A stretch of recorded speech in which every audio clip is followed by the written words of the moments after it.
Hello again, and welcome to another episode of Friends, Facts, and Fiction. As always, this podcast is made possible by our local convenience stores, the misappropriation of history, and you. And now to your hosts, Justin Hammonds, Brant Bramlett, and Drew Shellnut. What's up? What's happening, world? This is a podcast called Friends, Facts, and Fiction. And we back again. Tell your friends. It's summertime, and it's hot as fuck outside. Really? Dubs. I didn't notice. Yeah. But we're back. I'm Justin Hammond. I'm sitting here looking at my boy, Grant Bramlett. In the Hello. building. And special guest, got the fact checker, knowledge holder, my boy Stephen McThrill's in the building. Resident autist. Yeah. Howdy. A little touch of the tizzies. But yeah, we out here thugging. I love that. And like I said, it's summertime. 4th of July is coming up. At this point, when you hear this, 4th of July already passed. Yeah, 4th of July was yesterday. We're all hungover and shit's real out here in these streets. In a throwback to the old ways of the pod, we're going to do a song of the day of the week. Mm-hmm. And it's called Places to Be by Anderson .Paak, Fredigan, and Chica. It's got a nice summery vibe. It's good. It's a good, sunset, windows down, yeah, easy Anderson .Paak type of vibe. You bouncy, poppy joint. Yeah. Anderson .Paak's in my top 3, easy. See the flash bulbs are going when you're in your convertible. Yeah. So if you want a summertime vibe track, that's the joint. It's a sunglasses on song. Yeah, it is. Yeah, there you go. Yeah, facts. It is. It's also like there's sundresses or maybe bikinis around. Yeah. Me and Ash had to run it back last night cooking dinner. She was like, "Oh shit." Yeah, I'm cooking dinner. Okay, I see you. Yeah, a little chicken piccata shout out. Also, congratulations on your engagement. Yes, congratulations Thank you very much. much. Yeah. Appreciate that. Yeah, I'm in the wedding, apparently. Apparently. I asked you months ago. Fucking with it. She gonna love to hear It's that. all right. I'm going to be up there as a stand-in. It's fine. He got me my own cabin. I'll be there regardless. So. Justin ran into the forest. Grant, please stand next to me. I'll be chilling, bro. If Justin shows up, I just wish he had late, single friends. If he shows up fashionably late to the ceremony, I'll happily stand in. I appreciate that. It's a backup. Yeah, exactly. I'm the backup. I'm gonna need more backups because the company I keep, everybody needs to have like a stand-in. I gotta have like a roster here. I need a reserve. You know what I'm saying? A reserve of people. Yeah, I need some second stringers ready to come off the bench. Yeah, that's true. And I guess I'll just grab a flat bill and shave down to just a mustache in case we can't find you. She probably won't notice for some of it. I will be very present under threat of life and limb. Yeah, I'm sure he's going to do like a shoe wardrobe change at some point. Potentially, I got to talk to the angel investors and the resident management group of the household. Yeah. There's a whole lot of say yes, pick this color. Mm-hmm. Yes, there is. Facts. That's how it goes a lot smoother that way. That's how it goes. I've been lucky enough to be a part of 4 homies planning weddings and being in them. Yeah, and still. You were very wedding adjacent. Single and not married. But anyway, I've been in a lot of weddings tue. It's crazy. Yeah, bro. I've been in at least 4. Best man of 2. Yeah. Officiant of yours. Yeah, you officiated mine. This is maybe the 6th wedding I've ever attended and the 2nd one I've ever been in. Wow. Yeah. Bro, I've taken 2 different girlfriends to weddings. That's how many weddings I've been in the amount of years. Yeah. Anyway, I'm not going to get deeper into that. So, listen, guys, we're back with a kind of like a little side skirt episode. We normally do like a heavily researched situation. But today, because me and Grant have been busy as fuck. And honestly, no, we planned for this. And honestly, this is all planned. And honestly, my reincarnation episode I'm working on there's so much bullshit out there, bro. Dude, I gotta dial in on like at least just 4 accounts. For real, just let me pause you real fast because at least 3 times now I've checked in just to be like, hey, how you coming on that, whatever. Or also just walking past his room and just see something on. And I'm like, how's that thing coming? And he's like, man, fuck this. It's a cool ass subject. It's awesome. But like, God, there's so much bullshit in this. I'm like, yeah, I know. Oh, you mean something spanning thousands of years and multiple religions might be a little deep? And has never surpassed pseudoscience. Yeah. So I was watching a documentary yesterday, literally, because I woke up gung-ho, like, I'm going to fucking do this today. And I watched a documentary, and I was like, God damn it, it's more bullshit. Because I thought there was 2 accounts that were solid. That's why you were always at like 6 p.m. Oh, yeah, bro. I was like, fuck this. Also, it's the homie's birthday. Yeah. Shout out to Chase Lloyd. Yeah. But, yeah, bro. So there's 3 accounts that are pretty solid that I'm going to try to dive deeper into. Cool. But that's coming. Maybe next week or the next episode. Or a little bit of side research. Or maybe just for fun, just since this is on your brain. 21 grams. You looked into that whole shit? No. 21? 3/4 ounces? What? It's this whole concept. They actually made a movie out of it, which is okay. But basically, there was like a French study forever ago that when you die, the second that you die, they started measuring your overall weight. And everybody lost 21 grams. Oh, the weight of, is that like the weight of a soul? That's, that was their old scientific thought process. Bro, the wildest one that I'm looking into right now is a kid that was obsessed with the Titanic and talked about the mechanics of the actual ship. The ship and everything? At like 5 years old to his mom. That's cool. And then they took him to a Titanic museum and he had a fucking ultimate night terror and just didn't think about Titanic again. Weird. Yeah, bro. So shit like that where it's like, this is dope, but like, I need more substance. I can't just be like, hey, this kid thought this thing. Imagine if he saw like himself in a picture, like or something like that, like kind of a little.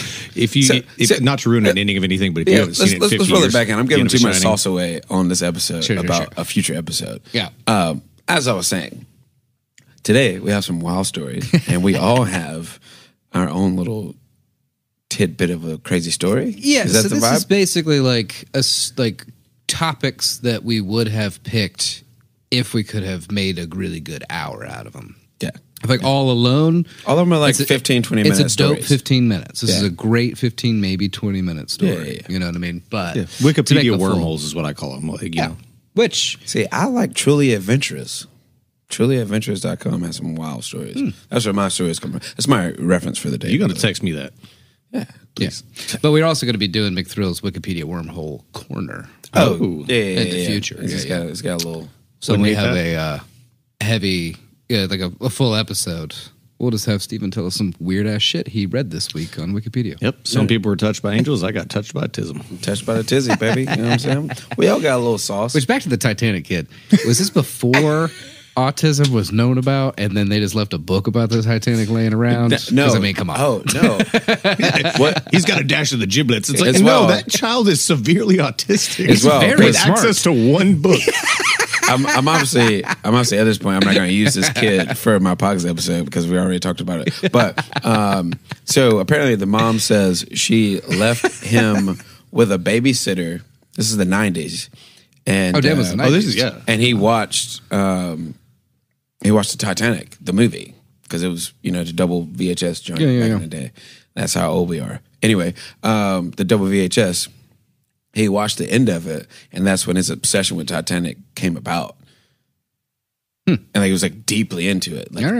He pencil drew out every floor of the Titanic like crazy, and cried about the boiler room people and shit, and told his mom, was like, we just built it wrong. And she's like, what the fuck are you talking about? And then they took him to the Titanic Museum, and he had this crazy fucking night terror dream. Right. Where he was like screaming like a grown man, but he was like 6 years old, 7 years old, some shit. And then he didn't talk about the fucking Titanic anymore. I had the same reaction to the Fox and Hound when I was 6. So Jesus fucking Christ. Yeah. See, this is why I don't want to do reincarnation episode, because that shit. Yeah, it's like some of this shit is wild as fuck, and some of it's just like, okay, dude, just like read about the Titanic. What the fuck you mean? So So it's a hard one to pin down. I mean, I admire you for trying. Bro, I've been stuck on it for a fucking month and a half, bro. I know. Anyway, today.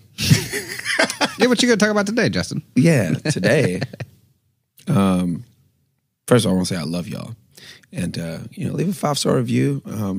I thought you meant us tell your for a friends. second. I was like, that's unnecessary. No. He wasn't talking to us. He put on his Barry Manilow voice. No. Yeah, I picked up I'm on it. talking to There you listeners go. right now. Right. You know what I'm saying? Sorry, go ahead. Love y'all, man. You know what I mean? Lock in. It's time to get saucy. You better drop these hot facts. You know what I'm saying? With a warm heart. You ever seen blood run down a wall? Not sober. Good answer. So this story here, I was actually wild. like psychedelics, man. Damn. Anyway, so I thought you meant a party that went south. this Psychedelics, my friend. this story I'm going to tell. I've been selling this shit for like a month. It's called the Atlanta Blood House, Fountain Street or Fountain Drive in Atlanta. In 1987, I believe. Yes. Thanks to trulyadventurous.com for the love, or .us for the love. But the Blood House on Fountain Drive, when human blood overtakes a house amid racial turmoil in 1987, terrifying the family inside, a mystery opens up that persists to this day. It was late into a foggy Tuesday night in 1987 when the house on 1114 Fountain Drive in Atlanta, Georgia, began to bleed. One moment, all appeared as expected in this modest, quiet home. Then, crimson fluid oozed down the white walls, seeped through the wooden hallway floors, splattered across the living room carpet, and found its way into almost every crack and crevice of the 6-bedroom brick residence. Minnie Winston, 77, with a thicket of gray speckled hair, was soaking in a bathtub. A place to unwind because she couldn't escape from the stresses of the day. Much like any older woman soaking in the bathtub, gets out of the tub, and her foot goes into a crimson pool in her bathroom. Now, she thought nothing of it. She wasn't scared at first because her husband was in bad health. And she literally went to go to find her husband. She ran out of the bathroom into the hallway, calling her husband Willie's name, searching for any sign of what was awry. When she got in the hall, she froze. The red liquid was everywhere, along the baseboards, smeared across the walls, dime and silver dollar-sized droplets splattered everywhere around her. Silver dollar of blood? Yeah, that's a lot of blood. Crazy, bro. That's when a geyser of blood shot through the wooden floor, projecting out as though the home had nicked an invisible artery, further spreading and painting the hallway red. Wait.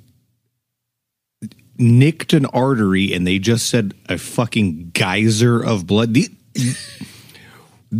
That doesn't add up. Now, the writing's wild, but the story's true. I'm looking it up on Google Maps. Yeah, this is their next door neighbors are grayed out. Like you can't, bruh. You know how to operate this thing? No, yeah. no, hardly. No, That's like crazy. this has got to be prevalent enough to where like the next door oh, neighbors no, like, we don't want to be on Google Maps. Yeah, it's a real thing, bro. It's fucking wild. Sorry. So by the time Willie got out of the bed, puddles had settled like a still red lake. As husband and wife stood gazing in astonishment, so began the case of the House of Blood. There remains unparalleled in both police and parapsychology files, a fault line between a family's tranquility and the perpetual violence of the world torn apart. So yeah, I think Georgia in the 80s, there's a lot of turmoil, a lot of racism, a lot of fuckery going on in the black community in Atlanta back then. Still to this day. But this is in a violent city. This is just west of downtown. I looked it up just to kind of figure out where it was at. This is just west of downtown, which is still, it can be an iffy area. It's nearing Bankhead. Yeah. So the hood. So that's T.I. land. Yeah. Yeah. Yeah, it's between Sea Island and my old neighborhood. So, excerpt new character, Brenda Dipple, 28, had come to Atlanta from out west, where the Texas native has studied community health in New Mexico State. Before switching her focus to police science, her father had been a daredevil paramedic with a rescue crew in Texas, helping wayward souls stranded on mountains and hiking trails. Despite her relative youth, Brenda now had a chance to help people in another way, as a lab technician on the Atlanta Police Department. Major Cases Squad. Her role may not have been glamorous, but she could help find justice for victims who had been deprived of their voices. With a proud Black and Latina heritage, she had a big legacy and responsibility to live up to. Most cases for Brenda and her fellow lab techs were routine, and many were grim. As a blood tech, shit. Her energy was channeled in careful observation and collection of samples, cultivating an eye for droplets and patterns that might be missed by the most experienced detectives. But this day in September brought something far stranger. In the middle of the night, the late shift homicide squad had been celebrating an officer's birthday with cake. I'm sure other things, but with cake. Downtime was not typical for the APD that year. I mean, there's no downtime for the fucking Atlanta Police Department, regardless.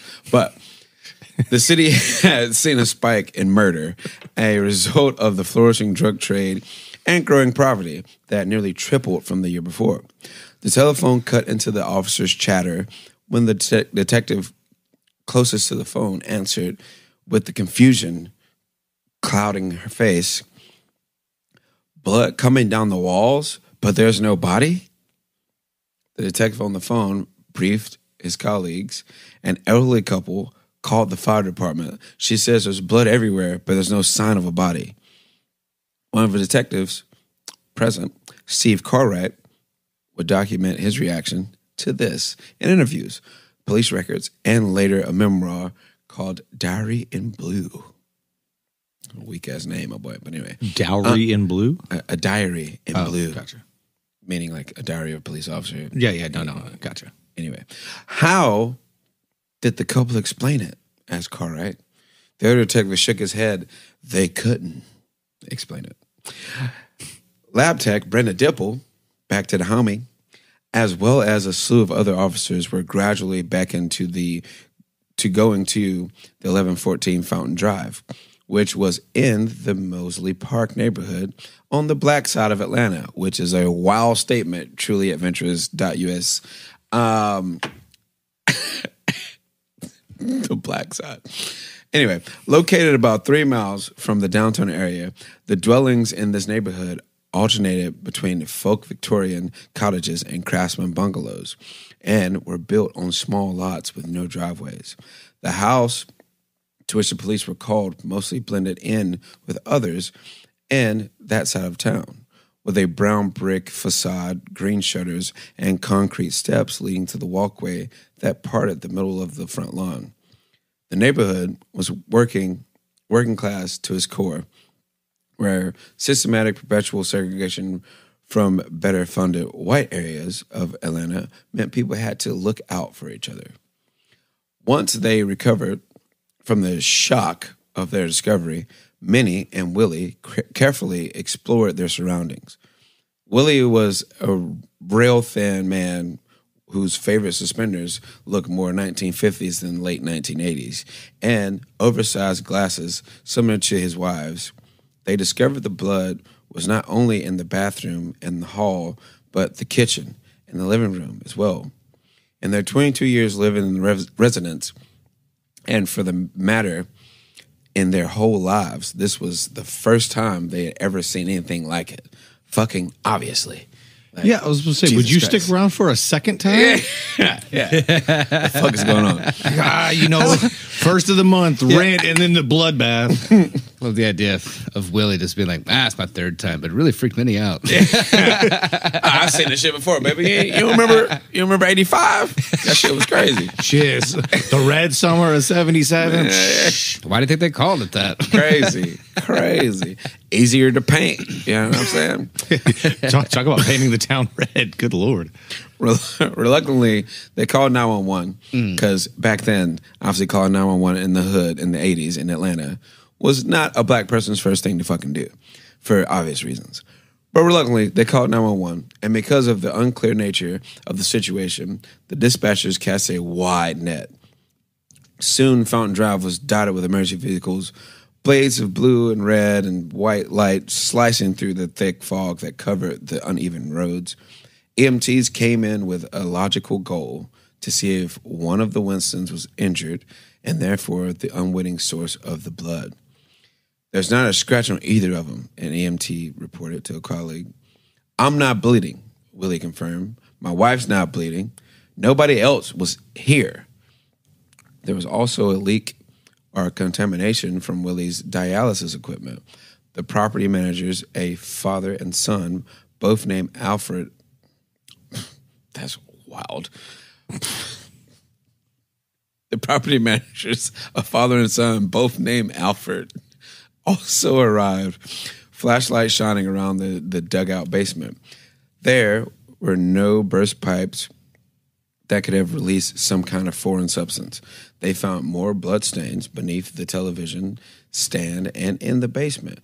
Alfred Jr., hands on hips, looked around baffled. Interesting information. Detective Cartwright of the APD, whipping out his notepad. Since an open and shut case, it came down to this. House, don't bleed. Nice. So, does everybody that writes for this website just really, really got into creative writing while they were in college? It's a very creative writing type of. They're fun. Going. This is fun. But houses don't bleed, Detective Cartwright said. There are no blood vessels or arteries behind walls. Brick and mortar has no heartbeat. If this was blood in the Winston's residence, then someone put it there, either via injury, death, or likely a simple misunderstanding. Detective Cartwright's what a sharp individual. Like, somebody must have put a geyser of blood 23 years ago under this family's home. Very Sherlock Holmes, this guy. The deductive powers of this motherfucker are just... He's locked in, honestly. Well, to be fair, houses don't bleed. I mean, houses don't bleed. They don't have arteries or a heartbeat. Wrong. He wasn't wrong about any of that. But, home is where the heart is, though. You know what I'm saying? Well, I guess that's what he forgot to mention, didn't it? Home is where the heart is. Anyway. This is non-organic material. So after he said this, Minnie, the woman of the house, asked, "How's your eyesight, detective?" "It's fine. And I know what I saw." Minnie didn't like that to be dismissed in that way. The former school teacher made it clear she would not be condescending to you, and a hint to the detective. "Had the house been locked?" Cartwright asked. "Yes, and the alarm had been set. No one could have gotten inside, and I know what I saw," Minnie repeated. Except police officers thought the so-called blood could be anything, paint or rusty fluid or some kind of substance. Brenda Dipple, however, felt unsettled from the moment she arrived. Usually a lab tech was an invisible presence at a crime scene, an afterthought to flashier roles carried out by detectives and high-ranking officers. But this time, the young tech could be the key to the whole case. When the unassuming Brenda arrived, the police and all the firemen paused to watch her entrance. Whatever the question was this time, Brenda seemed to have the answer. Brenda went from one space in the dwelling to the next, quietly going about her work. She took close-up photos of the splattered blood with her specialized camera, the large bulb flashing and momentarily illuminating the blood a bright red. Then humming as it cooled down before the next photo. When she prepared to go down into the basement, she paused, a feeling of fear climbing her spine. "This house gives me the creeps," she remarks.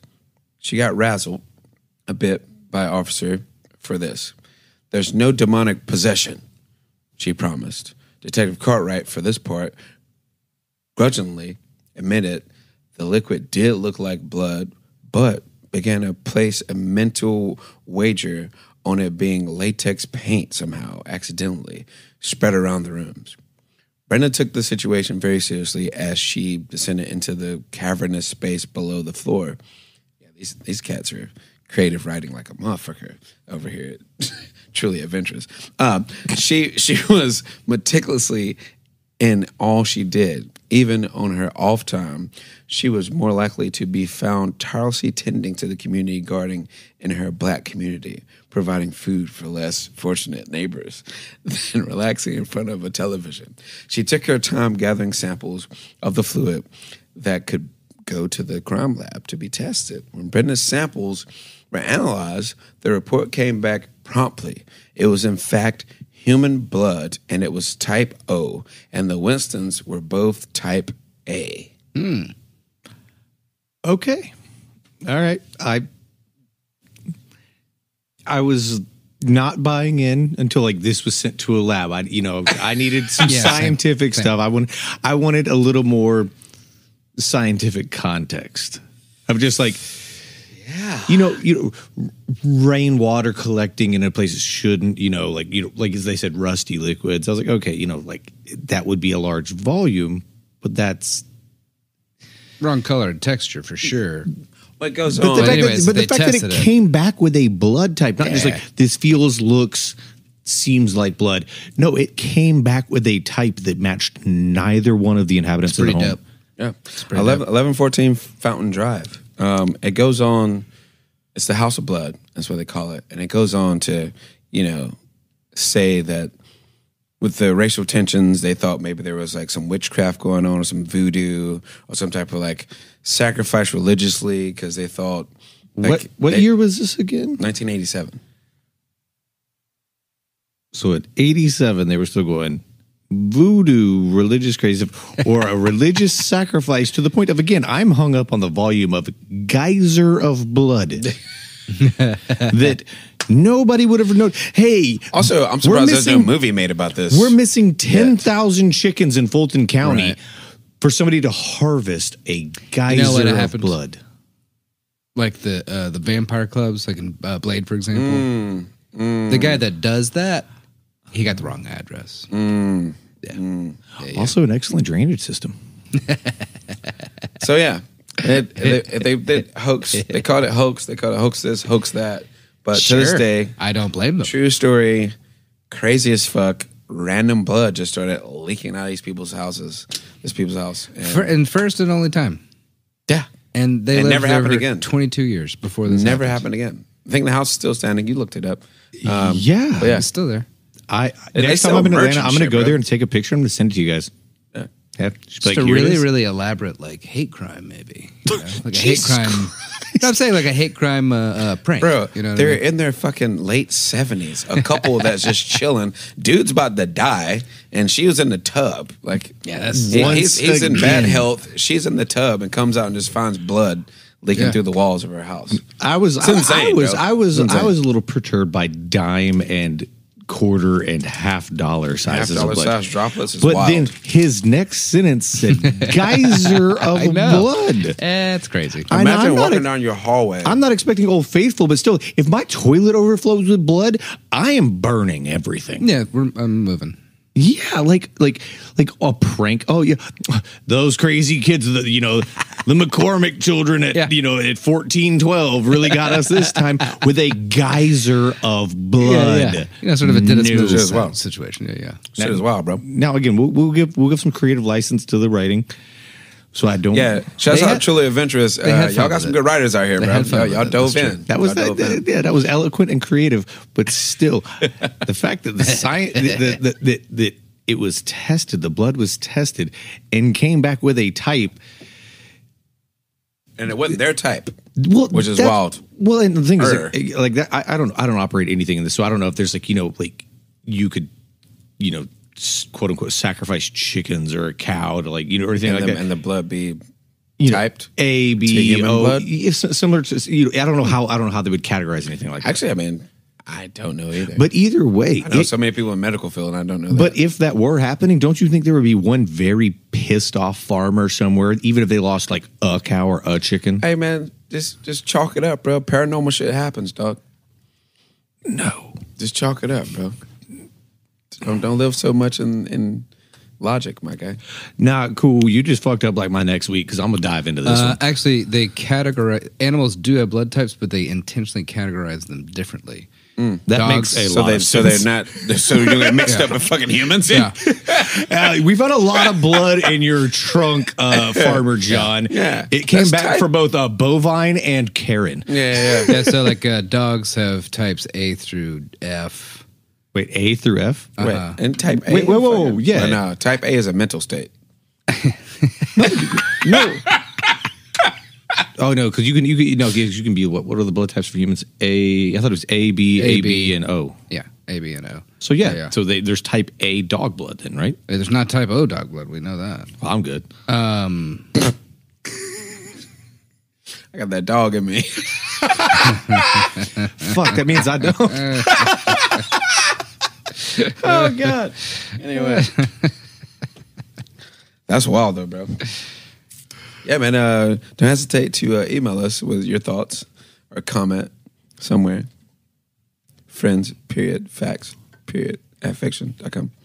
Very good. At gmail.com. Wild. 6 seasons. Yeah, bro. 6 seasons in, and I still don't have the fucking emo down. 6 seasons in a movie. So, No, but you'll remember a Matt Damon movie from 2007, word for word. of course. But yeah, man, that's my little story for the day. It's a wild story, crazy. Like it blew my mind, and I wanted to do like a bigger episode on it, but it's literally just like a 20 minutes. Yeah, my flabbers are sufficiently gasted right now, and I'm going to do a lot of personal research on this now. So, as you should. Sorry, company A that I work for. My productivity has single-handedly dipped. There you go. At least they know now. Oh, no, I didn't name them. You spoke it into existence. Shh. You're manifesting right now, bro. Well, I've got a little hard history, if you will.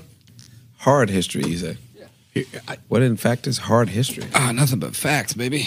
Oh. The hot facts. Yeah, so yeah, your hot facts is hard history? So I got hot facts. So Grant is hot and hard? I didn't say that at all. That's right. But You didn't have to. You take that where you want to take it, bro. No diddy. Jesus Christ. No, So- full ditty. My little dude is on a man named... Your little dude is on a man. All right. That's right, baby. Already. That's where we're at right now. Told y'all. That's where we're at. Cool. My little short story, as opposed Do you, to a bro? full-length episode, is on a man named Charles Carpenter, also known as Bazooka Carpenter. Oh, but that's my guy, bro. Bazooka C. Yeah, my Or little Bazooka Charlie. Yeah, my boy, little Chucky Boozy C. Go way back. That's my guy right there, bro. Again, there is Chuck Boozy. like a pretty short little like biographical, like something you'd probably see like your like uncle or your dad like have in the bathroom, or maybe take on the beach for a day. It's like a little short guy. Where you going know? with this? It's not a lot of information. Oh, on the okay, guy. where- Like a pamphlet's worth. You tossing Yeah, in dads and uncles a and shit? novella. You know what I mean? A novella is out there. A short story, if you will. if you want to find it. a mini series. Yeah, just little like a 200-300 page guy. You know what I mean? Not much. First You of read all, way more than what I the do. fuck are you talking about? 300 pages. I'm like, Yeah, that's a week for me. That's a at least. novella. Yeah. Oh, okay. That's like a day read. I thought it was like 150. y'all can read? Fuck you for that. I mean, all of the little shapes. I on went the to page, Audible book recently, bro. I can't remember last time I picked up a book, but anyway, I love reading, but I don't have time. Yeah, no, me too. Me neither, Anyway. really. Anyways, I did find a Fucking pretty kids. good Smithsonian magazine article on it, Shouts out Smithy. but we'll just read it. Joe Scheil is a numbers guy When he sees an interesting airplane, he looks for its serial number on an online database or published reference work to learn what he can about it. He adds the information he finds to one of the several Excel spreadsheets he has created with details on hundreds of airplanes organized by their serial numbers. In 2017, while reading an article in the Experimental Aircraft Associations magazine, known as Warbirds of America, which that's a pretty dope name for real, Shao came across a photo of a famous World War II Piper L4 Grasshopper, serial number 4330426, and decided to find out more. The article was about Charles Carpenter, an L4 pilot who became known as Bazooka Charlie for his exploits against German tanks. See, I knew him as Chucky C. That was my boy. The Grasshopper, which is a Piper Cub as a civilian. So if it was in the military, they called it a Grasshopper. But if you could buy them as civilians, they're not impressive airplanes. It's a little glider joint, yeah? Yeah, a Piper Cub. It's purely an observational aircraft. Yeah, 100%. It has a gas tank and a propeller and wings. And that is it. Yeah, it is a plane in the most rudimentary sense. But it was flown during the war as a liaison and observation airplane. But Carpenter, war-weary and homesick, became dissatisfied with flying as an artillery spotter, scouting ahead of the advancing 4th Armored Division of General George Patton's 3rd Army. Instead, he bolted 6 M1A1 bazookas on the wing struts of his Piper and rained fire on Panzer columns. Oh, yeah, bro. Panzers are notoriously tough tanks. Yeah, they were. Chucky C. They got a weak spot, though. It was like a sparrow trying to attack an elephant, says his daughter, Carol Apaki, who had written That's his daughter? Written the article Joe Schill read. Except this sparrow had fangs, is what she said. Pretty cute.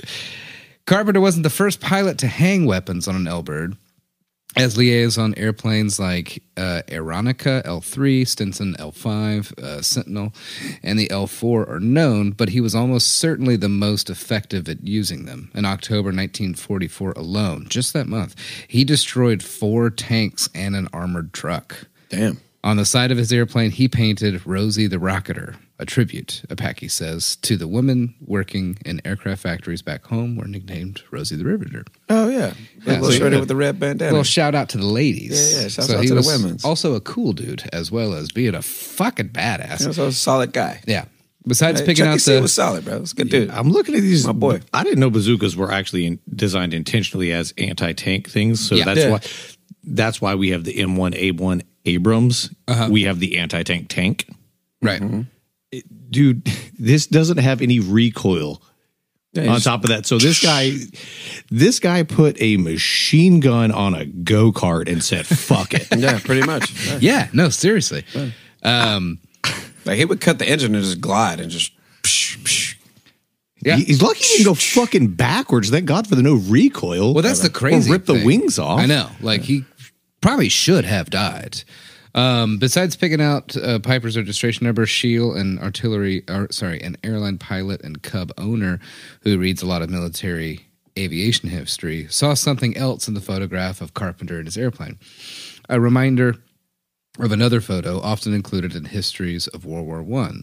It's the picture of Frank Luke in front of his SPAD the day before he died, says Scheel. Luke, the first pilot to ever receive the Medal of Honor, and at the time of his death, the country's leading ace, was, like Carpenter, unconventional and aggressive in combat. Oh, yeah. How unconventional and aggressive did you have to be labeled unconventional and aggressive in a world war? Yeah, in that time, yeah, bro. It's crazy. That motherfucker is... He's a serial killer, but he's fighting for us, so it's cool. Literally, that's some illegal shit, but it's cool. For us, though. It's for us. It's good. It's cool. Yeah. Scheel says Luke and Carpenter had the same casual pose and the same sad look. By the time Carpenter's photo was taken, quote, all the ineptitude, naivete, and bewilderment of the Americans as we were getting ourselves killed in North Africa was gone, Scheel says. What he saw in Carpenter was the grind of the war after Normandy and the grief borne by airmen who had witnessed its horrors. Yep. Chucky C had that look in his eye, bro. It's that guy. That's my guy. Jesus Christ. That look about him, dog. Charles Carpenter and his small airplane were also similar in some ways. Innocent in the early days, the Piper Cub was painted sunny yellow with black lightning bolt running the 22-foot length of its fuselage. That's just a 22-foot long plane. That's crazy. Nothing bro. beats a Cub on a warm, sunny summer afternoon with the side door open. Pilot and passenger can watch the world float slowly by. With a gross weight of 1,220 pounds, a cruising speed of around 80 miles. 1,200 or 12,000? 1,220 pounds. A fucking plane? Yes, sir. With 4 bazookas strapped. Also, can we... Bro, the 4 bazookas weigh as much as the damn plane. Also, can we talk... What we're talking about? This guy wasn't... This plane and this guy clearly weren't fit for, like, regular, like, flight. Hey, No, apparently we he say took off. unorthodox approach. Did we not just go over that? Yeah, no, I get that. Okay. But why was somebody that, hey, man, you can just go, like, take cute little pictures. Why did this guy have access to 4 fucking bazookas? Did you be like, hey, I found them? I'm sitting here, I'm like hey, you can't I know, fly to right? Germany. You can't take down a Messerschmitt. Bro, this is another movie that needs to be made. But, honestly. he's like, what was he like? Just everybody else is gone and the combination is 1, 2, 3, 4? Yeah, seriously. I honestly don't know. Again, there's not a lot of information. I'm sure I could read that book and figure that out. But Oh, please do. it had a cruising speed of about 80 miles per hour. And as stated, Model T simplicity. That's crazy. This bro. dude's doing interstate speeds with 4 bazookas in a 96 in Civic. a plane. Yeah. That's This nuts. is a 96 Civic with a body kit and Bondo and wings with bazookas. Yeah, bro. This is So- some twisted metal Yeah. shit. Carpenter. 4-cylinder.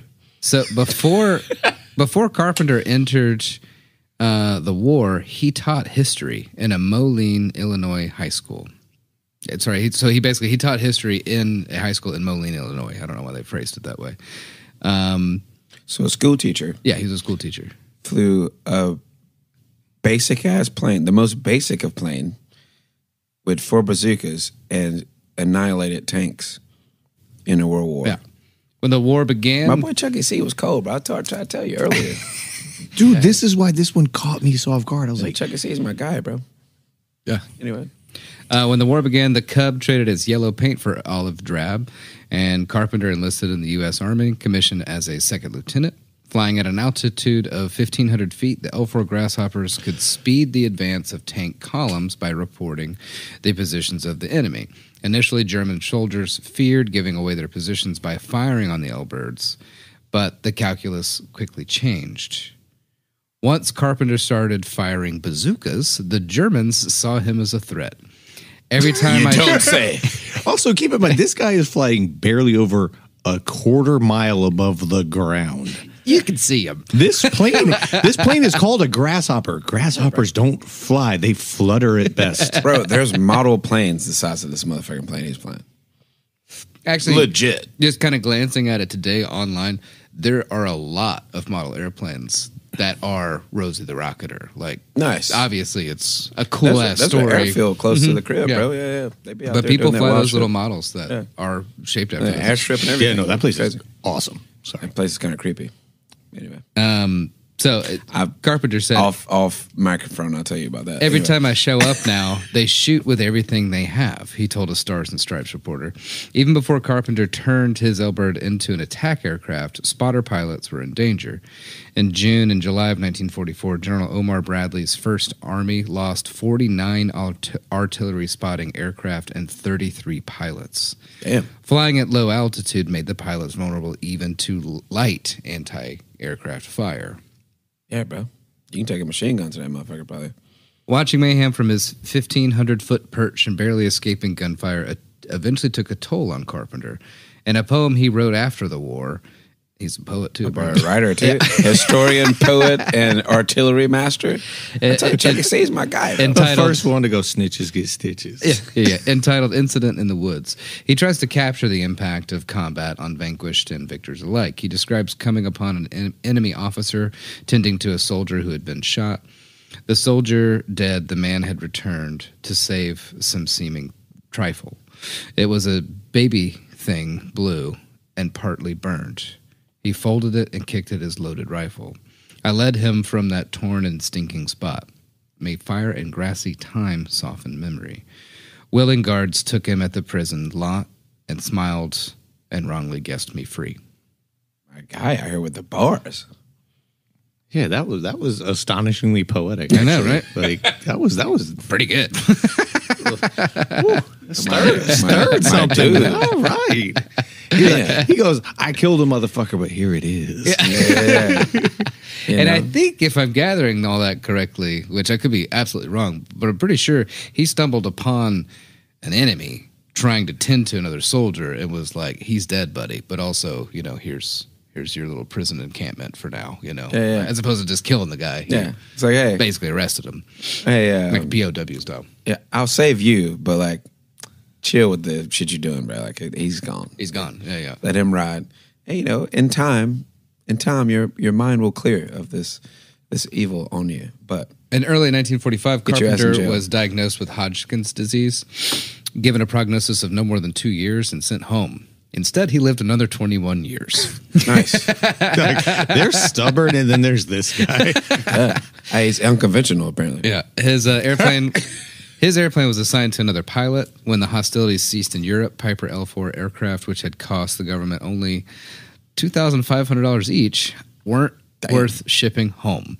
They were either scrapped or sold as surplus. The Piper L-1 flown by Carpenter met one of these two fates until Shell decided to look into it, which no one until that point cared to. Within hours, So they didn't save the homie's plane? well, they thought it was his lost at war.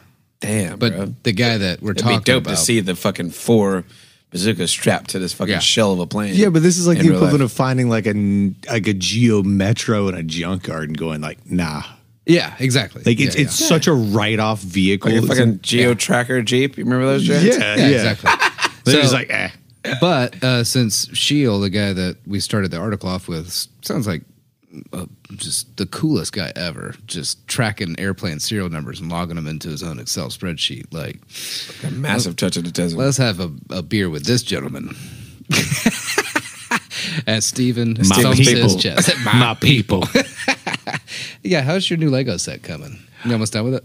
Oh, I finished it. Oh, you did? Like Friday. I just haven't put up a video yet. Like I went to the Lego store on the 1st because that's the drop day. I got 2 new sets. Yeah, you did. So yeah, my people. His people.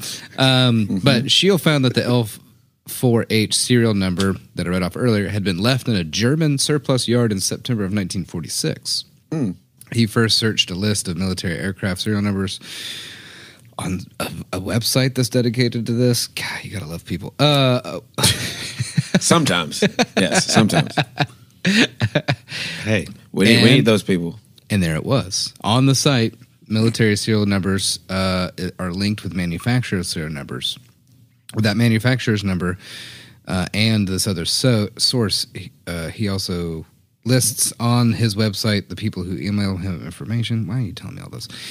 Found that after the war, It's the airplane Smithsonian, was bro. They go in. registered, that's true, in Switzerland, and in April of 1956, re-registered in Austria. With further research, Scheel learned that Heinz Wilschlager of Olten was the first to register the Cub, and that when the registration had changed in 1956, the aircraft sporting yellow Cub colors became part of the Austrian Aero Club in Vienna, where it towed gliders. For a number of years, the Little Piper flew as a civilian unit as the second aircraft ever registered in Austria. It was acquired by what? Check this shit out. Here's some Austrian shit coming your way. Österreichisches Luftfahrtmuseum Okay. at Graz Airport. Was that loose fart on the back end? Luftfahrtmuseum, Okay. yeah. I was about to say, that's- well, Where roughly it was- translates like Austrian Airplane Museum. Right. No pun intended. That's where it was in 2017 when Shield tracked it down. Oh, he just found this like recent. Yeah. Okay, I feel a little bit better because this guy had at least access to like Wi-Fi and Wikipedia. Websites, emails. Oh, you lists. thought this motherfucker was... I thought he was digging through like military records and tribunals because I was like, Oh, look, bro. No, you need medication at that level. You can't just be out here regular out in life if you're doing that much research. I get it. Rain Man came out in like 92. Yeah, facts. Like I'm saying, the people are out there. Just like, but that's I know. okay. Some of the people listen to this podcast. We love all y'all. I know. Why do you think I just said it makes me feel better? So I'm out here just unmedicated We all got a little touch of and the living living life. Hey, love that. Whatever pops the clutch, you know what I'm saying? So he basically went on to find this guy named Collings who goes around and tries to collect American military planes for like a military aeronautical museum here in America. It's a bunch of information we don't need that I'm skimming through right now. Nuts, though, man. Chucky C was really out here, bro. So they got it back in. It's 2024. This guy's story has really only been known for less than a decade. Like how just chaotically badass he is. Yeah. Yeah, basically so. I think Rosie the Rocketer was, relatively famous, but they literally did not track this plane down until 2017. And I glanced at another article. We need to hit up A24, bro. We got 2 movies. Yeah, so already in this basically episode. the little last sentence here of this article is more than 75 years later, Bazooka Charlie's Grasshopper will fly again to Oshkosh for the annual EAA fly-in and Warbird, well, that's hard to say, judging. That's one of the last World War II veterans to return home, bullet holes and all.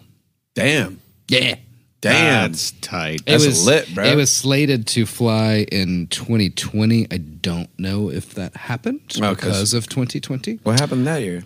And we don't. I don't know. I Crazy. feel like maybe being in a single occupancy airplane in the sky is a pretty safe space to be during a global pandemic. But that's just me. I think more importantly, there's not going to be a group of people to be like, "Hey, look!" Yeah, that's, Not a crowd of people going, "You don't do that."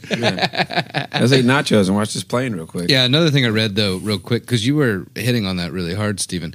Usually they'd ride in pairs, right? Somebody got shot and fell out. You could take over. You also could focus on flying while somebody else that was like giving spotting. you the fucking metrics of where the fuck you are. So I learned in this moment that that's why there was the tandem, like the 2 pilots. You just learned that right now? I get You just learned that right now. most of my That's surprising. most of my history knowledge predates flight. I'm sorry. It's true. He is a nerd I'm about sorry, that. Genghis But, Khan. Jesus Christ. Yeah. So Genghis. Have some but respect. apparently he went as far as pulling out like a lot of. So he flew alone to save Which weight. is gangster, by Yeah. the way. He pulled out Who would everything, hop in that plane with him? But I think like the shortwave. The other homie that was fucking a serial killer He as pulled well. out everything other than a shortwave radio, just so he could keep up So with he's just black. communication. He's just like, Yeah. Like, so he straight basically up. stripped this motherfucker down in order to fit these bazookas on there weight wise. and the then light, just went and did it. well, it was lighter, so he might actually have flew a little higher because it was this lighter. is a balsa wood glider minus the with bazookas. 4. I just that's insane because like When again with those these are the planes- classic like what you're thinking of your like green GI Joe Army man that you would buy in a packs for $1. Yeah. At Kroger, Right. wherever. The guy that's got the bazooka, it's that. And he just went there and just ratchet strapped 4 of these to a glider and said, I'm going to go fuck shit up. I'll be back in about 30 minutes. I really think I'm tired of bolted in. not being in America. I'm going to go take out some tanks. Hey, teaching these kids history in the 40s is kind of wild. So I'm going to slide out of here. Ancient Aliens has This got is enough shit. episodes. I need at least a 2-parter on this guy. That's what I'm saying. Like, let's pepper No, in we some need of to this hit up A24 bullshit. and be like, hey, bro, I need you to do like a psychological thriller on a homie that was out here assassinating motherfuckers from the sky. Yeah. But they were in tanks, and he was in a fucking Because go-kart plane. even the like M1A Barely, ones from the sky, bro, barely the treetops. right. yeah, But my boy would have died in the fucking Redwood Forest. This guy, yeah, he was killing people with a bazooka from a flying geo My boy would have tracker. died in Redwoods, my boy. That's crazy. But yeah, so Like, the tanks imagine were, just seeing your impending death Bro, coming I've- at highway I've speeds. been on a water slide at a water park higher than he like flew. I've gone faster than he was flying today. Oh, bro, to get here, I went faster than he was flying. 80 miles an hour, just putting his way, and he's like, "Gonna get you." Gonna get you. I was going 95 miles and just fucking smoking it over here. Allegedly. Anyway. But yeah, that's all Bazooka Charlie. C'est la vie. My boy Chucky C. Yeah, he's a good one. He's a solid cat, man. All right. Chucky Booze. Bazooka C. That's one of those 3 a.m. articles Chucky I found C. that I was like, Grant's going to wake up to this and just read it in about 2 to 5 business days and go, what the fuck? Yeah. So 2 to 5 as well. We've gone from Well, supernatural. he texts me a lot of things, and I say, "Oh, I'll check that out later." And then I You finally too. get around to it. I'm That's like, crazy. "Oh, that's dope." We've mentioned this on the podcast before. Anyway. Yeah, no, I've been asking for a Go Beckley Tappy episode for like 4 years, but we'll talk about that later. Yeah. Oh, yeah. Yeah, crazy. Go back. I forgot about that. Yeah, no, that's cool. Anyway, go ahead. What'd you say? So we've gone from supernatural to super badass and super crazy. Now we're going to go to super weird. All right. Which encompass both. I think, well, That's another movie. We got it. We got it. Text. different brand of super weird. I apologize to any Norwegian listeners that if you have personal experience with this, please email us. Let us know what's going on. Yeah, if you're a Norwegian woman and single, just hit your boy up. That's a different podcast. But let us know. Let us know. Give us some personal context of how this may have happened, because it just reads in such a hilarious manner that it is hard to provide context if you weren't there. So this is the Norwegian butter crisis. Got it. This is not the Norwegian butter crisis of yonder year. This happened in 2011. Okay. This is Surprising date. Yeah. The first sentence, Sure. I'm borrowing from Wikipedia, but this is the Norwegian butter crisis began in late 2011 with an acute shortage of butter and inflation of its price across markets in Norway. And I'm sorry, Wikipedia is normally very dry and bland and straight to it. So this comes across really hilarious as you dig into it. Mm-hmm. So you guys kind of remember in the pandemic, and there's like the big freeze in Texas, and we had a whole chicken shortage and wing prices shot up. Yeah. This is the Norwegian version of that, but with butter. We said that where that hurt Steven, right? Did you catch that? Yeah. Oh yeah, right in the chicken wing. Yeah, right in I'm the still chicken wing. recovering. Chicken wings. I'm still recovering. So yeah, He was hurt by that emotionally for sure. Flatter, how much? all flats didn't used to be $1 extra. That's all I'm saying. He lived in Atlanta too for a minute. I know. Post pandy. That shit hurt. Pandy is wild.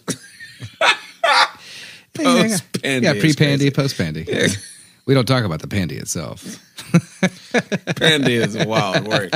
Anyway, man, that's like year zero. The pandy. All right, so Yeah, life started in 2020, by the way. Bro, humanity started. who you telling? In 6 months, it's gonna be 2025. Chill, bro. You're doing a lot. Yeah, that's mad. It crazy. fucks. It sucks. Yeah, bro. We're less than. Anyway. All right, so I'm gonna give you all some backstory, a little context. It says heavy rains in the summer affected grazing cows and reduced milk production in the summer by about 20 million liters, which translates to about 5.3 million gallons. So that's a lot. It's a big production. It's not small. The cows couldn't eat the grass, they couldn't make the milk, et cetera, et cetera. It carries on. So naturally, it affects butter prices. Demand increased roughly by about 30%. Don't exactly know why, but evidently butter is a humongous thing when it comes to like the holidays in Norway. Okay. Really? I don't know why. It's year round in the South. It's crazy. I know, but also it would like fuck up a few, probably all the recipes. But I'd survive. I'm not going to riot if butter was not available. Oh, foreshadowing. No, well, maybe. It says demand increased rapidly. 20% sales increased by October of 2011, with 30% by the next month. An acute shortage resulted in prices soaring. A single 250 gram, which relates to roughly like half a pint, 8.8 ounces of imported butter, went from cost 39 euros by December of 2011 That's crazy. for 8 ounces of butter. Jesus. That's nutty, bro. Yeah, you could fill up your tank for about the same as you could buy a half pint of butter. At that point, I'm getting online and being like, "Hey, ship me some shit from America." Yeah, so it says, What we doing out Yeah, here? here. For Norwegians, butter forms a staple part of the Christmas diet and is particularly popular as part of a fat-rich, low-carbohydrate diet. And I'm just like, we all kind of grew up in Alabama. Like, Yeah. Heard and word. Yeah, that's normal. Yeah, but it's year round. But the bigger issue was that they were trying to protect. They were trying to protect local and small farms, so there were humongous tariffs on the butter. They were trying to protect the domestic dairy industry. So 90% of dairy products across all boards were locally sourced Norwegian farms. So when you not only increase the demand and decrease the supply, woo, buddy, it fucks up everything. It was an estimated deficit of 500 to 1,000 tons in a shortage. Tyne is the largest producer in Norway. They're like the super conglomerate for dairy. They produce 90% of it also. And, the largest co-op market regulator, they were blamed heavily for this, They were doing their best, but they were also accused of exporting too much butter despite a looming domestic shortage. So they're trying to get their bread, but fucking over the people. Well, I think That's they had American enough. move, I think they had enough bread. There just wasn't enough butter. I was about to say, they didn't have anything for their bread, Justin. That's the problem. Again, the sentences, it's hard not to giggle at them just as an outside perspective. Also, you can get butter alternatives, bro. Oh. And be fine. What's going on with that? We'll get there. Okay. I'm like, there's a solution to this, bro. Like, Well, keep it. Shift your shit. Keep it in mind. You think about a little more salt, Think about you'll be Europe. fine. Think about the countries. This is like if we found out that North Carolina was low on butter, Sure. and we're like Tennessee, Alabama, Georgia. You're like, We ain't that helping sucks. y'all. We're not helping y'all at all. Trust me. Or if just like Anheuser-Busch went down all of a sudden. Yeah. So there was growing criticism, but they Cheers to that. But again, to protect local farms and the local dairy industry, they had super high import tariffs. They decreased these tariffs by 80%, roughly going from 3.22 euros to 0.51 euros. Yes. The 80% decrease to be like, for the love of God, send us your butter however you can. Okay. And again, it's fucking up their economy. Yeah, And then they're massively. going, hey, We still need butter. Let me fuck up your economy, too. so they're, please, sir, can I have some more to Denmark? And they're like, hey, you remember how you fucked us up with them Vikings a little bit for, a few hundred years? That shit wasn't cool. Fuck you. Yeah. No, there were calls for a state monopoly to be reformed to correct the dairy industry in 2011. God That's damn. crazy, bro. This is like some 20th century shit. Like straight up. Yeah, the structure was created following World War II, so that for regulation after all, everything coming out of World War II. Like There's 50s max. Well, that's when all these stuff. 2011 is That's wild. when all this stuff began to be regulated, and these people are going, nah, bring back the king. We need butter. It's wild. It prompted a variety of responses from individuals and organizations in Norway and neighboring countries. A Norwegian newspaper sought to attract new subscribers by offering them a half kilogram of butter, while students auctioned butter on the internet in a bid to raise funds for graduation parties. Again, it's really hard to not laugh about this. What? It keeps going. A number of individuals were apprehended by authorities for attempting to smuggle butter across the border, while Swedes posted online adverts offering to drive butter to Norwegians at prices of up to 460 Norwegian kroner, which is roughly 59 euros on the 2011 market. Bro. That reminds me. 59 euros per packet. Imagine dropping 60 euros for a stick of butter. You're like, That's wild, bro. Doc, just eat the bread. That reminds me of this time when Dig the margarine out of the back. you of the remember cupboard, in America, especially in the South, when they took the chocolate bars out of the concession machines for high schools and shit. Yeah, sure. So I went to Sam's Club with my mom and got packets of fucking Butterfingers and Twix and Milky Ways and Snickers. And I come to school, open the backpack up in the joint, like, hey, bro, $1 a piece. Let's get it. I see why you thrived in Denmark very hard. So $1 a piece. Come get this shit. Was cracking. When it's 60-cent chips, but I got this chocolate bar. Was cracking. Yeah, Nice. That's fine hustle, bro. Yep. It's bro. Yeah, there were. I'd have been a part of that if I was over there. I would have been a part of that. I was like, oh, y'all struggling with butter? I got you, B. Yeah. Hey, then here's Get your this blue bell for you. Here is your Danish counterpart.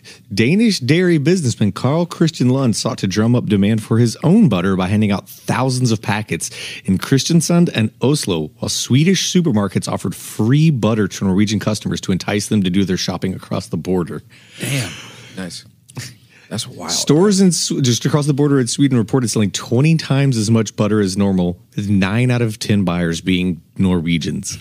So, like if you Just hop on a train. well, you think about this. Think about the peninsula. It's Sweden, Norway, and then Finland is like this weird, funky offshoot of former Russia. Yeah. This is like Mississippi having no butter and Alabama having all the butter, and them just going, Hey, bro, Tough we got you. shit. Come to us, though. We're not crossing the border with shit. Come to us, though. "Hey, you say roll tide, we got free butter." Yeah. Yeah. We're giving it away for free over here. Come through Rockets and Crimson. We got you, bro. You know what I'm saying? Again, it keeps going. A Danish television show broadcast an emergency appeal for viewers to send butter and gathered 4,000 packs to be distributed to Norwegians. They act like they ran out of butter and act like they got hit by a fucking hurricane. Yeah. Bro, they had an evangelist basically be like, call the phones. Donate now. We're struggling over here. 1-800-BUTTER1. You know, like bro, again, Danish airport. On the wings of an angel. Looking at us. The buttered wings of an angel. Just a bunch of Norwegians just holding like dried loaves of bread, you know? Yes. And empty butter dishes.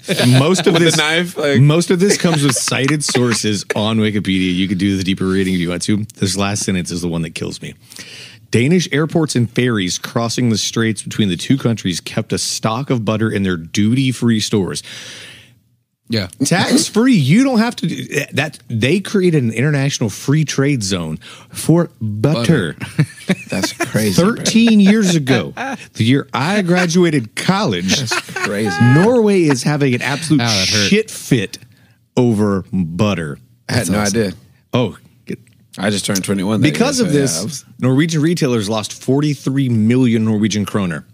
I did the math on that. $4 million in lost sales over roughly a 6-month span of butter. That's crazy, bro.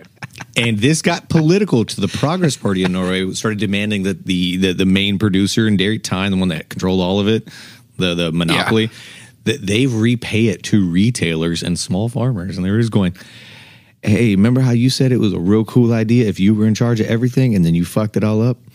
Pay us. That's where it ends for Aftermath. It doesn't say Tyne paid it or it's still in litigation. It's just, that's Norway. Wikipedia was invented in Huntsville, Alabama. Go for it.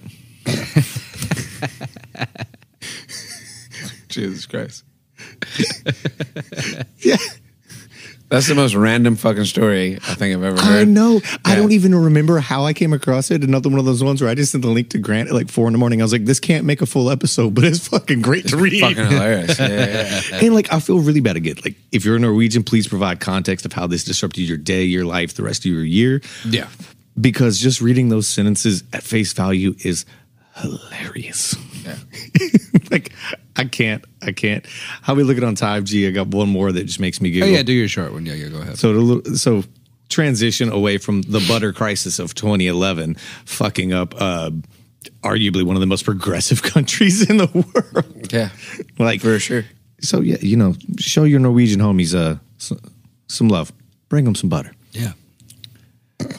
So in my ADHD addled days of just like boredly scrolling, I decided to look up all the Grey Cup winners. If you're not familiar with the Grey Cup, it's the Canadian Super Bowl for American football-ish. It's American football, but with slightly different rules, regulations, et cetera, et cetera. Started back, like most old school football, it's colleges and clubs, et cetera, et cetera. I got to the Toronto team that won it in 1927 and 1930. They are the Toronto Balmy Beach Beachers. Those are my guys, bro. That's my squad, dog. Creativity off the charts. That's my squad, bro. Welcome to the Madisonians. Like, Yeah. come on now. Like, Balmy Beach Beachers is good. yeah. Yeah, bro, that's my squad. No mascot, just colors, gold and blue. They represented the Balmy Beach Club, a.k.a. the BBC of Toronto. Bang, bang. Mm-hmm. Yeah. It's my peoples, dog. My peoples, bro. It's just...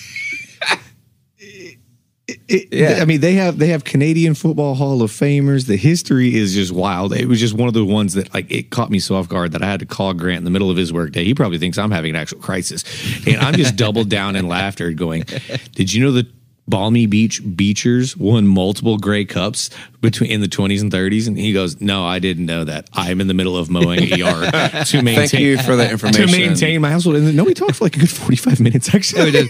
About the Beachy Beachers. Is what you said? There's a fair amount of it. Yeah. And the fact that it was the Toronto Balmy Beach Beachers representing the Balmy Beach Club. You know, the Balmy Beach Beachers of the BBC of Toronto, 1924, 1930 Grey Cup champions. If anybody's in Toronto and has a jersey, please send it to me. T-shirt, a jersey, literally a fucking trading card. Because the logo is, it's pretty sweet. I need to rock that. It's just, they went kind of defunct in the 30s because a rival club, the Sarnia Imperials, just got better than them and had like, I don't know, $2 extra to offer the next player. It's not much more than the fact that I think this is just a hysterical name. I remember exactly how I found this because I found an article that said that you're going to hate this, Justin, I'm sorry, that an American team won the Grey Cup more recently than the Cowboys won the Super Bowl. And I went back to go double check that. The Baltimore CFL team in 1996 won the CFL Grey Cup. Yeah, I'm gonna let that chill where it's at. So I'm sorry, man. Like I'm gonna let that chill where it's at. My hate for the Cowboys extends so far that I found no comment. This football team. You came on my podcast, to drop that fact.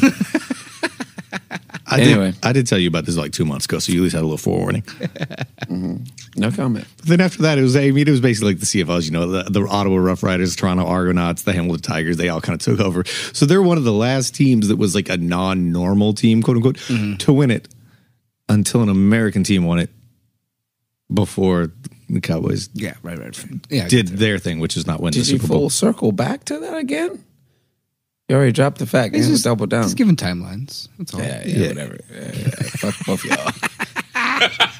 Yeah, that's exactly what I did. Anyway, no, that's crazy, bro. That's crazy. So yes, that that's crazy. Yeah, that just it made me laugh. The name, like, what level of critical thinking went into that? Of just like, well, we represent the Balmy Beach Club. We're from Toronto. The Balmy Beach, I don't know, Bombers. No, the Beachers. Done. Beachers. Done. Beachers, my boy. Beginning and like no vote. That it made me laugh. Like, I mean, what would the mascot even be? Like, in a dark way, a whale? Just a guy with a or beach just like ball? a dude with a a dude with a cooler. I like a guy with a beach ball. After the Barbie movie, it reminded me exactly of like, no, my job is beach. That was he's like, I'm a Balmy Beach beacher. My job is beach. My job is beach, bro. That's the first thing that came to mind was like, he just goes, my job is beach. I'm doing beach. We won beach twice. 1924 and 1930, we won beach. We're actually beachers. That's how much we're at the beach. So, what do you mean? Like, what are you talking about? We out here. We're balmy too, by the way. That's it. I didn't know how to like ham fist that into anything. It just made me laugh. And after the weird and wonky and, you know, like abstract shit we just told you, I figured we'd kind of like leave you on a funny note of just like, little joint. That's a thing that's out there if you want to read about it because it's weird and how fucking Canadian, respectfully. Yeah. Shouts out to Toronto, bro. They're going through it right now. They not like us. Anyway, so the BBC Beaches. BBC Beaches. Anyway, so there's an array of stories today for you all. We need to circle back and do this more often. We're just like random stories rather than the deeply research shit that we do. It's fun, just like, you know, chat a bit. Do like a what were you calling it? something corner. Oh, McThrill's Wikipedia wormhole or Wikipedia corner, something like that. Wikipedia wormhole. I think it's pretty good. Yeah, we might do that. Alliteration always works, man. Yeah, facts. We might run that back.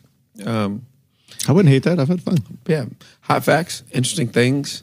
Stuff that you probably didn't know. If you did know, shouts out to you. But good luck remembering your address now. But yeah, we got GPS for that, so it's cool.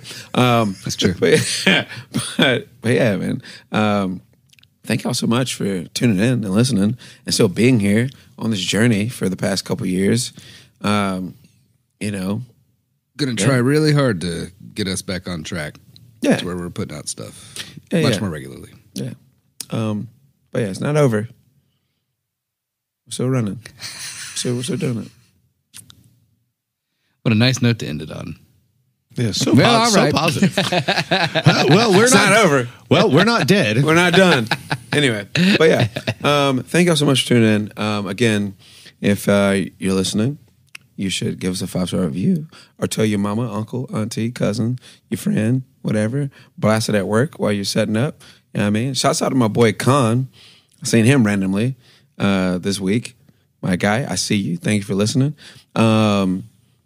And yeah, man, y'all be blessed. Stay safe. Stay beautiful. Stay cool and drink plenty of water because these next few months are not going to be that cool, especially in the South. Getting worse from here. Yeah, it's wilder here. Yeah. And don't hesitate to email us at friends.facts.fiction@gmail.com with thoughts, even ideas for episodes. Yeah. And we love y'all. I'm Justin Hammonds, and I'm saying love, live life because it's worth living, y'all. I'm Grant Bramlett. If you caused any kind of a butter shortage that really threatened the economy of a really nice nation, I never liked you. But if you wanted to leave, if you wanted to get out of the war, just go ahead in that war so bad that you kicked your co-pilot out and strapped some bazookas to a fucking glider, I always loved you. Bang, bang. Amazing. Bang, bang. And I'm Stephen McThrill. I'm saying just be grateful I don't have your personal phone number to send you Wikipedia articles at 4 a.m. Yeah, you should definitely be thankful. So, Damn. I enjoy it. And I've learned I get to it when I can. you don't need an immediate response. It's like, okay, Right. cool, I'm going to bookshelf that. I'll get to it in a second. It's fine. A second might be a few days. Anyway, we love y'all, man. This has been a podcast called Friends, Facts, and Fiction. And we out. Thanks for listening and stay tuned for the next installment. Find us on Facebook and Instagram to stay up to date on all things Friends, Facts, and Fiction. Our Instagram handle is friends_facts_fiction. As always, please reach out to us. You can send any of your questions, praise, and fact-checking to friends.facts.fiction@gmail.com. It's important to us to only propagate the truth, and we'll correct any errors we may have made. Your hosts and researchers are Justin Hammonds, Grant Bramlett, and Drew Shellnut. Our episodes are produced by Grant Bramlett. Additional producership provided by Grace Higgs. Our recording engineer is Grant Bramlett. Lighting design is provided by Justin Hammonds. This has been a production of Friends, Facts, and Fiction.